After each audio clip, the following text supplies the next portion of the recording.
Hemmekşe gülük kesinen potuşun yüzün ağın sapı yallay. O ne kıyılık o? Yüzüne kaynak tutup tepinen yala mürşük ne yapacağım meyle? Ol dikim, ol öydekiden nay. Bir zat bolsa yüngdeka yapayan ne yüngdeki ne etti sana? O yapma diye Allah o dikim. Söv ya öydek, söv ya. Hele mi? O ayalım söv ya. Koy Türkmenden anlan sevmez. Ha olmalı lan. Ne mo men ayalımı kırgızır edeceğim o benim ayalım. Türkmen yöne söv ya. Anık Türkmen mi? Ay beryan sorun neyle? Ho anık Türkmen. Ay sen eylönen oğlun taşından mı getire ayyadeler daha ho? Daşından gelen ne lo Türkmen söv ya. Ne mi dip söyle? Ay değil mi? Ho vay. Ödünden gör. Bolya. Yer çekenli ya. Ey çiğişik. Ne mi? Ol sevgil işte ne? O ne mi şu sevgil işte? Men kavun alma kavun diye. O ne akili? Oho ol sevgil işte ol. Ha. O yer çekenliydik bu. Hava. Senin çay salyan ha. Çay salyan. Çay yerin kum çekken gerek. Hava. Şu kum yerden alyan ha. Hava. Onu yer çeken mi ordun da kum çekenliydik sana? Yer çekenliydi, kum çekenliydi O mi? bu sevgil işte ne ol? Dikim. He. Oradan o yere sokulun ne mi? Ola onun ne mi koy?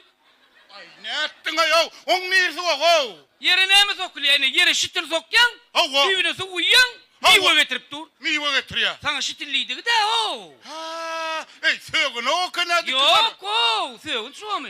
Dikkisan. He. Oradan o yaş kesilen ne mi? Ey ola onun ne mi koy? Bunlar tan nitrojen nahardan öngürtü. Aha o ne mi şu no? Yine sokun göğür yere. Sokun göğür ya. Yaşın kedi bayıryan ne mi gali? Dip sokun. Sana düp sokun neydik de?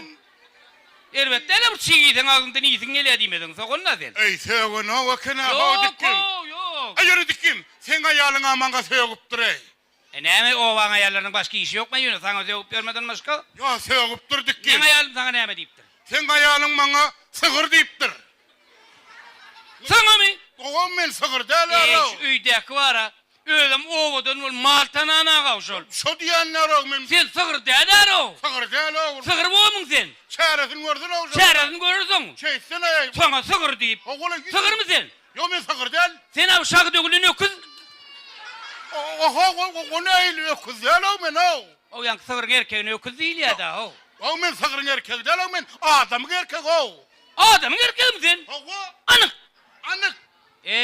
Adamın erkeği olanından şuma sığırın erkeği olanın o. Ay ne ettin ay? O ki tonelu öküz olayan ha. Hava. Kıyır gelinler get surata düşer ay.